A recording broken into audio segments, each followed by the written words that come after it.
The greatest trick the devil ever pulled was convincing the world he didn't exist. I'm speaking to the people who are happy that Charlie Kirk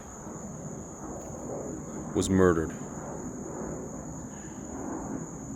Let's get one thing straight, and I'm sure you've been told this, but in case you haven't, I'm here to remind you. And I'm speaking as a former Soviet citizen and the child of dissidents, refuseniks, Soviet Jews, Russian-speaking Jews. Your mentality, your ideology, your ilk, your whatever, represents, at best, 0.5% of the country. 0.5, half. This is the math that was done. These were the surveys that were conducted by every single solitary organization. Doesn't matter their political affiliation. By some, I don't want to say miracle, by some freak accident, you've convinced 50% or maybe 40% of the people in this country to stand up for you.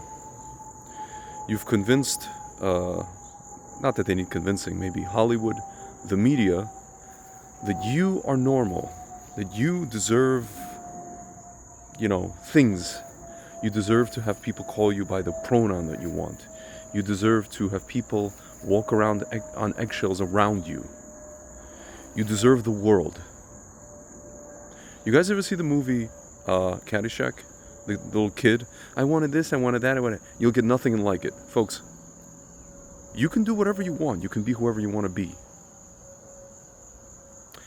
But if you call people who express sentiments against your lifestyle fascist, and if you go so far as to say that the person should be shot, and the person is a Nazi and a fascist and all the rest of it, then you're the sicko. Folks, you are the sicko. You are the sicko. We're normal. But I think I got to the bottom of who it was that divided us, who it was that allowed this all to happen, who was it that allowed this all to ferment in society, in the school system, who was it that got us to the point where I think, 25 or 30% of school kids today identify as trans, identify as the group that's actually 0.5% of the country. Folks, is that normal? So then that means the next generation is going to be 25% trans? 25% of the country? 100 million people are going to be trans. It's going to be Sodom. Folks, I've identified who got us to this point. Hint, it wasn't a person with orange hair. It was this guy who came on the scene out of nowhere, seemingly out of nowhere, became the president in 2008.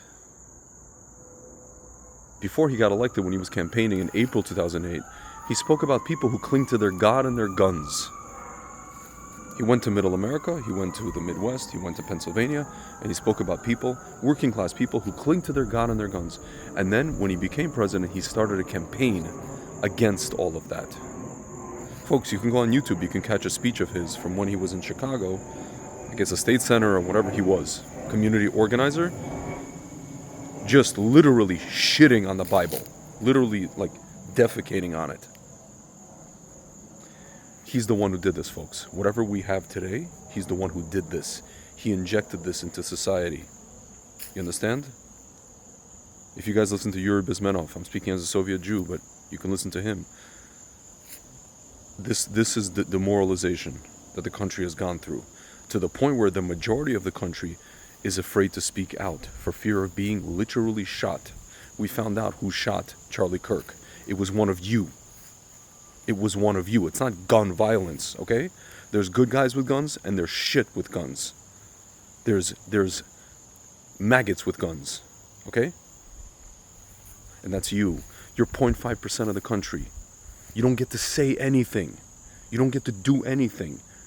You can do whatever you want in the privacy of your own home. If you identify as whatever, okay, that's what you identify as. You don't have to shove it in our face.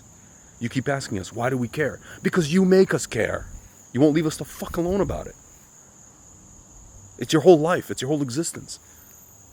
And then you blame us and you gaslight us for objecting. For saying, hey, we want Hashem, we want God, we want the Torah, we want the Bible. We want our lives back. We want you to leave us the fuck alone with your horse shit. At this point, folks, it's Maoist horseshit. You know what the Maoist Red Guard? This is you. This is what you are. Maoist Red Guard. And you know what it led to? Anybody who disagreed with them, they had to die. That person is a fascist and he has to die. The Cultural Revolution, right? 50 million people. Poof.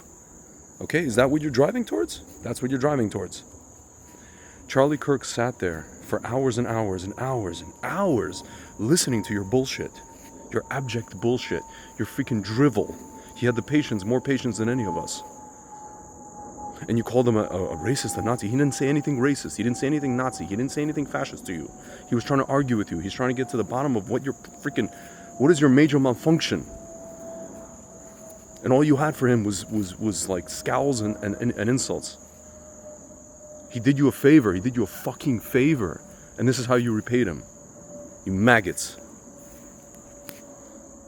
You're driving this dark path. The 0.5 of you. 0.5% of you. You're from Sodom, you're demons, and you've driven this country, and you've driven, 40 or 45% of us into supporting your crap and convincing that you're the mainstream in the media, in Hollywood. You're not the mainstream. You're not the mainstream. The mainstream are the people that Obama derided. The God people and the guns people, yeah. Not the gun violence people, the guns people who want to defend their families from people like you.